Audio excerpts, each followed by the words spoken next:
Welcome to Movers and Shakers once again.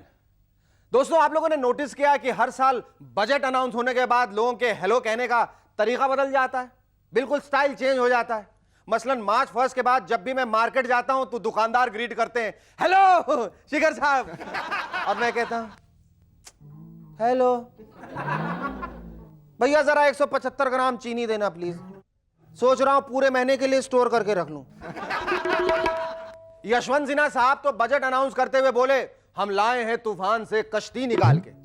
वाह सिन्हा साहब वाह, हमें तूफान में छोड़ दिया और अपनी कश्ती निकाल कर खिसक लिए। और उधर जब राबड़ी जी को कुर्सी वापस मिली तो उन्होंने पब्लिक को कुछ इस तरह से ग्रीट किया, अरे राबड़ी जी ये क्या होता है? ये साइन तो बहुत ही कंफ्यूजिंग है, समझ में ही नहीं आता कि आप चैनल वी को प्रमोट कर रही हैं या फिर फैमिली प्लानिंग को। दो ही बच्चे होते हैं घर में अच्छे।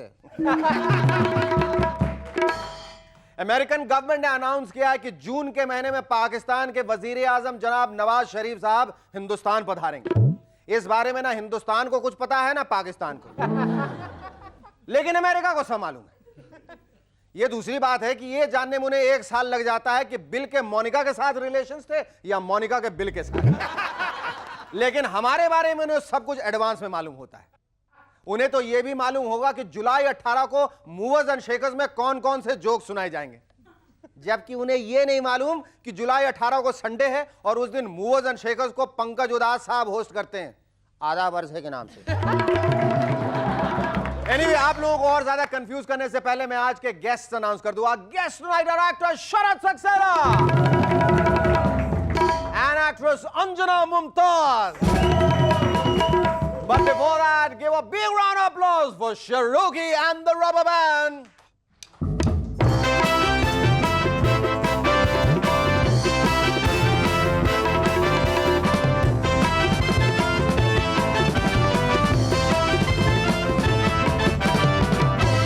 Hello and welcome back to M&S once again. जब राबड़ी जी को कुर्सी वापस मिली तो लालू जी ने अपने घर के सामने बैठकर बहुत ही निराले तरीके से सेलिब्रेट किया। ये देखिए, नहीं आप लोग हैरान मत होइए, ये कोई 10वीं खुशखबरी का संदेश नहीं है। अब लालू जी के बारे में जितना बोले उतना ही कम है। पिछले साल जब अमेरिका गए तब बोले हम अंडरवियर नहीं पहनता हूं। जब अमेरिकन ने उन्हें तिरछी नजर से देखा तो बोले घबराइए मत, हम लंगोट पहनता हूं। अमेरिका के साइंटिस्ट आजकल रिसर्च कर रहे हैं कि यह लंगोट नाम की कॉस्ट्यूम कैसी होती है, जिसे कपड़ों के अंदर पहना जाता है फिर भी उसे अंडरवियर नहीं कहा जाता। इस साल सोनिया जी ने अपने घर पर होली खेली। कांग्रेस की महिलाओं ने उन्हें गुलाल लगाया और पुरुषों ने उनके पैर छुए। इसका रिजल्ट यह हुआ कि मार्च 3 को आधे से ज्यादा कांग्रेस लीडर्स आयोडेक्स मल रहे थे। अब मखमली गद्दों पर लेटने वालों को कहां पता कि पैर छूने के लिए झुकना भी पड़ता है। सबसे इंटरेस्टिंग बात तो यह है कि इस बार होली के दिन बीजेपी के लीडर्स ने वाजपेयी जी से डांस करवाया। बताते हैं 10 बजे वाजपेयी जी ने एक ठुमका मारा तो ठुमका खत्म होते होते रात के 3:30 बज गए। तब तक बीजेपी के सारे लीडर्स अपने अपने घर जा चुके। बताते हैं उस दिन यशवंत सिन्हा साहब ने भी गाने गाए। वो गाने इतने सुरीले थे कि दिल्ली के सारे कौवे कलकत्ता माइग्रेट कर गए। बोले हम ममता जी के कराटे और फ्लाइंग किक झेल सकते हैं लेकिन सिन्हा साहब के गाने नहीं। हमें माफ करो। वैसे सिन्हा साहब गाते कैसा भी हो लेकिन बजट बहुत अच्छा बनाते हैं। अब देखिए ना, उन्होंने इस बार सिगरेट के दाम बढ़ा दिए। अब होगा क्या, सिगार पीने वाले अब सिगरेट पीने लगेंगे, सिगरेट पीने वाले अब बीड़ी पिएंगे, बीड़ी पीने वाले हुक्का पिएंगे और हुक्का पीने वाले चिलम पिएंगे और चिलम पीने वाले, अरे चिलम पीने वाले क्या पिएंगे यार, हैं? उनके बारे में तो हमने कुछ सोचा ही नहीं। कोई बात नहीं, चिलम पीने वाले लोग उन हुक्का पीने वाले लोगों के सामने खड़े होंगे जो अब चिलम पीने लगे और सामने खड़े होकर उनके फूके गए धुएं को रिसीव करके पैसिव स्मोकिंग करेंगे। इस बजट में साबुन और परफ्यूम्ड हेयर ऑयल के दाम को कम किया गया है क्योंकि सिन्हा साहब को मालूम है कि फ्यूचर में नलों से पानी तो निकला नहीं करेगा, इसलिए लोग साबुन और परफ्यूम्ड हेयर ऑयल लगाकर अपने आप को तरोताजा महसूस करेंगे। मुझे तो लगता है कि 100-150 साल बाद हिस्ट्री बुक्स में सवाल पूछा जाएगा, बच्चे ये बताओ तुम, हाँ नहाना क्या होता था? बच्चे जवाब देंगे। सर, 20th सेंचुरी वाली इंडिया में दो प्रथाएं बहुत बुरी थी, एक तो दहेज और दूसरा नहाना। दहेज लेना और देना तो आसान था, लेकिन नहाना बहुत मुश्किल था। इस प्रथा में लोग अपने कपड़े उतारते थे, आंखें बंद करते थे और गुनगुनाते हुए पानी नाम के किसी चीज को अपने शरीर पे डालते थे। बहुत पिछड़े हुए लोग थे सर, उन्हें मालूम ही नहीं था कि परफ्यूम नाम की भी कोई चीज होती है। मार्च 20 की रात ब्रिटेन की एक बहुत खूबसूरत रात होगी। पूछिए क्यों? क्योंकि इस रात ब्रिटेन के बहुत सारे कपल्स बहुत सारा प्यार करें, ताकि जनवरी 1 ऑफ द नेक्स्ट मिलेनियम को उनके घर में बच्चा हो। वो आजकल फर्टिलिटी एक्सपर्ट्स के भी सजेशंस ले रहे हैं। मुझे तो लगता है ये ब्रिटेन वाले बर्थ टेक्नोलॉजी में हमसे बहुत पीछे हैं। हमारे यहां तो एक सिंपल सी टेक्नोलॉजी, बेशक आपका बच्चा जुलाई 12 की दोपहर में पैदा हुआ हो, है जी, आप 200 रुपए दीजिए और बर्थ सर्टिफिकेट में उसका बर्थडे जनवरी 1 को करा दीजिए। मोनिका लुइंस्की जी का कहना है कि Bill Clinton is a damn good kisser. मुझे भी ऐसा ही महसूस होता है मोनिका। तभी तो हिलरी क्लिंटन इतनी बेवफाइयों के बावजूद बिल को छोड़ के नहीं जा रही, because she also knows that he is a damn good kisser. Our first guest on Movers and Shakers tonight is one of the few good bad men of our film industry. Ladies and gentlemen, please welcome Sharat Saxena.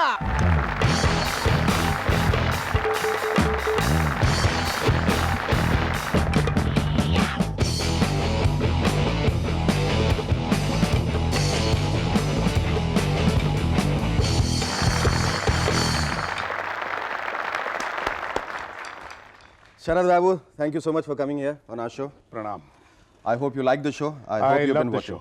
You love the show. Thank you very much. अच्छा शरद जी, ये बताइए कि film industry में चुपचाप अकेले तन्हाई में कहीं हमारा ही एक सिल्वेस्टर स्टैलोन पनप रहा था, आर्नोल्ड श्वार्ज़नेगर पनप रहा था और किसी ने ध्यान नहीं दिया। मैंने पहले ये था कि कभी कोई बॉडी वाला एक्टर आता था तो कहते थे यार पहलवान है, अब उसकी अहमियत बहुत बढ़ गई है। How did you think and what made you build your body first before you join the film industry? That was a job requirement. अगर बॉडी नहीं बनाते तो मार कैसे खाते? अच्छा, ये मारने के लिए, मार खाने के लिए बनाई? मार खाने के लिए बनानी पड़ती है, क्योंकि जब हीरो होता है तो वो चाहता है कि अच्छे तगड़े मुर्गे की पिटाई करे, ताकि उसका ज्यादा नाम हो। हाँ, ये तो शरद सक्सेना को मारा और इतने बड़े पहलवान को मारा, ये इतने बड़े बॉडी बिल्डर को मारा, उसका नाम ज्यादा होता है। हाँ, तो हिंदुस्तान में बॉडी बना करके फिल्मों में आना एक बड़ी बेवकूफ़ी का काम है, क्योंकि जितने लोग आते हैं वो सिर्फ मार खाने के लिए आते हैं। तो शरद बाबू, आपने भी यही सोच के फिल्मों में कदम रखा था कि मैं मार खाने के लिए जा रहा हूँ इसलिए बॉडी बना रहा हूँ, या did you make your body thinking that probably I will start off as a hero? नहीं जी, मैंने ये सोचा था कि मैं हीरो बनूंगा, लेकिन बंबई आकर के पता चला कि हीरो बनने के लिए शक्ल और नक्शा कुछ और होना चाहिए। उसके लिए one has to look like a god, one can not look like me and become a hero. अच्छा, ये फिल्मों में जब आप काम करते हैं और जब जो दुबले पतले हीरो होते हैं, खास करके छोटे कद के हीरो होते हैं जो कमज़ोर से दिखते हैं, उनसे जब आप पिटते हैं तो आपकी मनस्थिति क्या होती है उस वक्त? साहब देखो, मैं छोटा था तब मुझको बताया गया था कि बेटा कभी औरतों पे और हीरो पे हाथ मत उठाना। ऑडियंस को बुरा लगता है। अच्छा, ये why did you think of coming into films? मैंने बताया साहब, बचपन में गलती हो गई थी। मैं सोचने लगा, शीशा देखा मैंने कहा यार यू आर ब्लडी हैंडसम। तो जब कोई आदमी ऐसा सोच लेता है तो फाइनली वो ट्रेन पकड़ करके बम्बई आता है ना। तो हमने भी गलती कर दी, 27 साल हो गए अभी, अब जाकर के एहसास हो रहा है कि कितनी बड़ी गलती करी थी। अच्छा, what are the films, Sharad Babu, you have really enjoyed doing? I have enjoyed working in only one film so far in 27 years. That is the film called Ghulam. इस मोहल्ले का सिर्फ एक मालिक है, एक, मैं। अपन बोलेगा उसके बारे में। कोई गुलाम बगावत पर उतर आया है। Terrific. In a film that was, you know, it had very strong performances in every other area by every other person. I think Sharat Saxena is one actor who really stood out. I need to clap for that. बहुत अच्छा, बहुत अच्छा। शरत, आपकी एक और भी चाहत है, एक और भी खूबी है, फेटिश है, पेंशेंट है, कुछ भी कह लीजिए कि फिल्मों के अलावा, अभिनय के अलावा आप रंदा भी बहुत चलाते हैं, कारपेंट्री करते हैं, right? Is that right? I been to your house and I saw you, मैंने जितना कुछ फर्नीचर, बेड वगैरह सब आपने बनाया हुआ था। We'll talk about this, but after a short break. Stay with us. We're going to be back in a moment to chat some more with Sharat Saxena.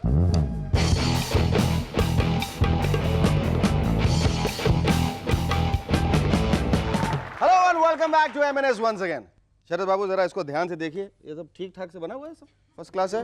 हाँ हाँ, कॉलेज भी अच्छी है, फिनिश भी अच्छी है। कहीं कोई कमी नहीं है। कारपेंटरी में फिनिश अच्छी आनी चाहिए। अच्छा, तो फिनिश अच्छी है, इसके पॉलिश वॉलिश सब अच्छा है। बिल्कुल सही। अच्छा, ये शौक कहाँ से पैदा हुआ है? साहब ये शौक मजबूरी था। बहुत सारे काम आपने जिंदगी मजबूरी की वजह से बहुत सारे वो ऐसा हुआ कि हमें कुछ फर्नीचर की ज़रूरत थी, लेकिन अगर हम कारपेंटर बुलाते तो उसको हमसे ज़्यादा पैसे देने पड़ते, यानी कि हमारी इनकम उस ज़माने में इतनी नहीं थी कि हम कारपेंटर को दे दें। अच्छा अच्छा। तो हमने कहा खुद ही सीख लेते हैं, खुद ही बना देते हैं, तो बना दिया। और फिर ये भी सोचा कि जिस तरह लकड़ियों को यहाँ छील रहा हूँ उसी तरह हीरो को छीलूंगा। नहीं नहीं नहीं, उसको तो मानना हीरो तो पड़ेगा। हमें छीलते हैं। हाँ, हीरो आपको छीलते हैं। अच्छा, you know, you worked in television and you worked in film. क्या आपको फर्क नजर आया as an actor? Where growth of an actor, where is it more? भाई television is the right place for actors to grow, because you are doing so many different kind of roles in television. लेकिन जब हिंदी फिल्मों में काम करते हैं तो एक डायलॉग लिखा गया था आज से करीबन 30 साल पहले, वो हम हर साल बोलते आते हैं। डायलॉग्स में तब्दीली नहीं होती है, सीन्स चेंज नहीं होते हैं, कभी कभी हीरो चेंज नहीं होते हैं, कभी हीरो तो अक्सर चेंज नहीं होते हैं। और हाँ ये है, फिल्मों में अगर काम करना है तो फाइट सीख लो, फाइट सीखने को मिलती है फिल्मों में, और एक्टिंग सीखने को मिलती है टेलीविजन में। बात को पॉलिटिक्स के बारे में आपका क्या ख्याल है? सर पॉलिटिक्स बहुत अहम चीज़ है। अहम चीज है। आदमी को या तो एक्टर बनना चाहिए या तो फिर नेता बनना चाहिए, अभिनेता या नेता, हैं, दोनों जगह एक्टिंग करने को मिलता है। हाँ, और एक्टिंग लेकिन फर्क है, अभिनेता तो कैमरा स्विच ऑफ होने के बाद एक्टिंग बंद कर देता है, नेता हर वक्त करता रहता है। हाँ, better actor in the world are the neta. नेताज। अभिनेताज और ओनली क्या कहते हैं एमेचर्स। एमेचर्स। ग्रोइंग प्रोसेस में, ग्रोइंग प्रोसेस में जब बड़े हो जाते हैं ना, जब एक्टर बड़ा होता है तब वो अभिनेता बनता है, नहीं नेता नेता नेता बनता। अच्छा, ये चूंकि पॉलिटिक्स की बात छिड़ी है तो जाहिर है कि उससे जुड़ी एक बात और भी कर ले, करप्शन की। अक्सर क्या होता है कि पॉलिटिक्स से बहुत सारी चीजें जो जुड़ी होती है वो करप्ट कहलाती है, पता नहीं क्यों, क्या वजह है मुझे तो नहीं मालूम। तो वो करप्शन के बारे में आपके क्या ख्याल है? साहब करप्शन लाइफ में बहुत जरूरी है। बहुत जरूरी है। हाँ, बहुत जरूरी है, क्योंकि जब तक करप्शन नहीं होगा तब तक इनकम कैसे होगी? ये बात भी। अच्छा शरद बाबू, आपने जीवन में सब कुछ करके देख लिया, अब भी कोई ऐसी प्रबल इच्छा बाकी रह गई अंदर जो बाहर आने को सुरसुरा रही है, आतुर है? हाँ जी, एक बड़ी अच्छी इच्छा है, रिटायरमेंट फंड इकट्ठा करना है। अब हम क्रिकेट खेलते होते तो हमारे नाम पे एक मैच हो जाता है। सही बात है, सही बात। लेकिन हमारे नाम पे कोई पिक्चर तो बनाने वाला नहीं है।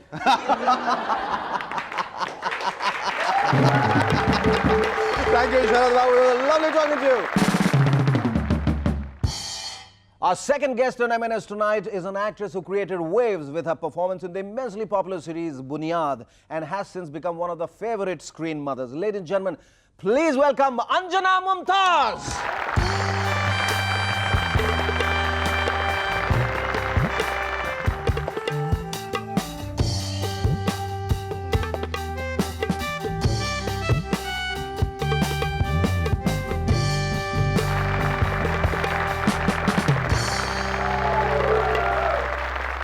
पहले तो मेरे ख्याल से शरद बाबू ध्यान से इनको देखना चाहिए कि दुनिया में बहुत कम औरतें होती हैं जो इतनी खूबसूरत होती हैं,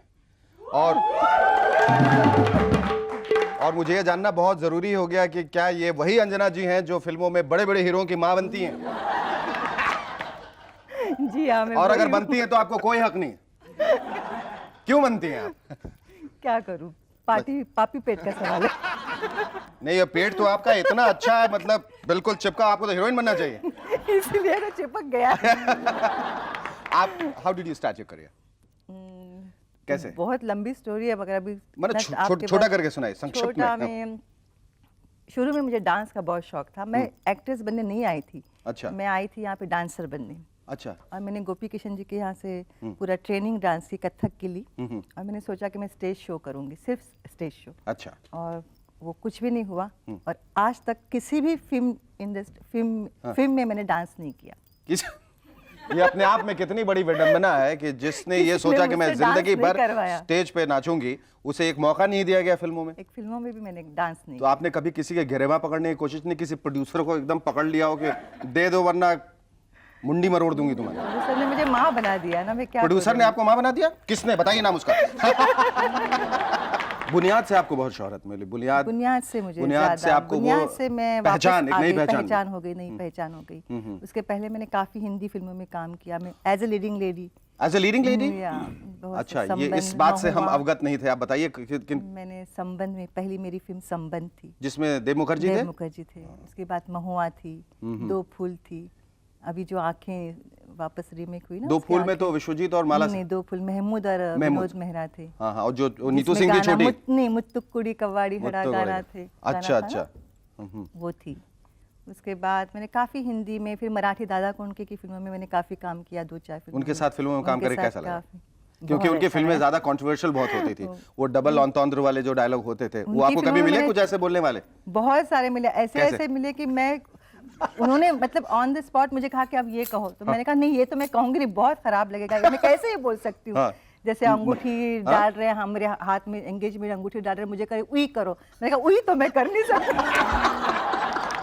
कभी ऐसा मौका आया कि दादा कोंडके को आपने इम्प्रोवाइज करके बताया कि मैं देखिए डबल मीनिंग वाला डायलॉग एक ढूंढ के लाई हूँ, अब आप बोल के दिखाए, ऐसा मैंने कभी नहीं अच्छा, कहा ये जो आपने स्विच ओवर किया from playing the lead role to character artist, तो उस समय तकलीफ हुई कुछ? नहीं, उसके बाद मेरी शादी हुई, शादी के बाद काफी 4-5 साल गैप हुआ। अच्छा। गैप के बाद मैंने बुनियाद से स्टार्ट किया। We'll talk about the Bunyad, but after a short break. Stay with us. We're going to be back to chat some more with Anjana Mumtaz.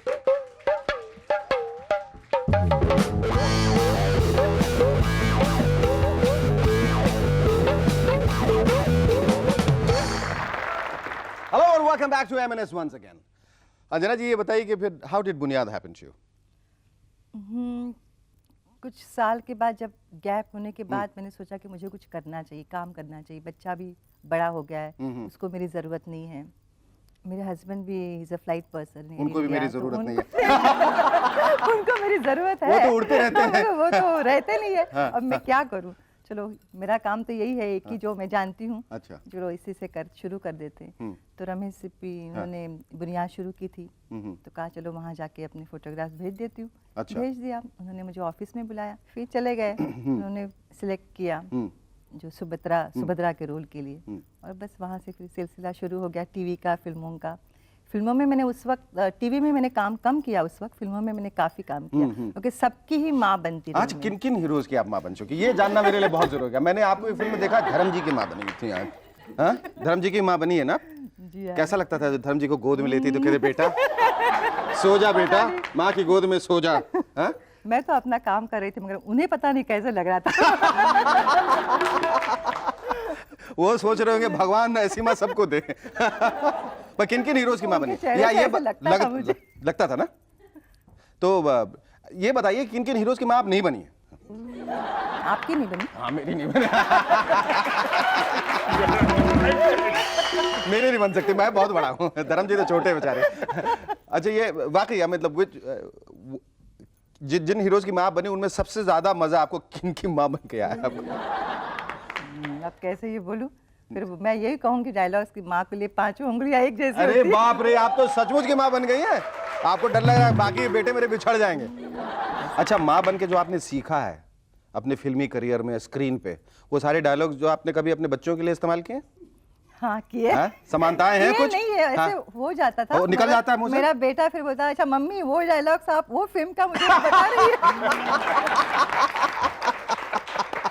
ऐसा मुंह से निकल जाता है कभी कभी? निकल जाता है। बेटा मैंने कपड़े सी के तुम्हें बड़े के ऐसे कुछ डायलॉग आप बताइए ना, जो ऐसे आपको तो याद है, जो नहीं। आपके फेवरेट डायलॉग, जो आप कई बार, जैसे शरद बाबू कह रहे थे, हमने एक ही डायलॉग, पता नहीं कि एक ही हीरो के साथ 25-30 साल तक जब बोले। मेरा बेटा पढ़ता नहीं या कुछ ऐसे ही मस्ती करता है, तो मैं तो, बेटा अपनी माँ की लाज रखना तुम्हारे ही हाथ में।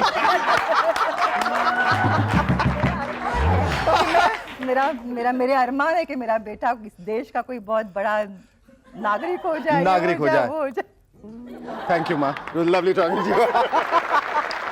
Thank you so much.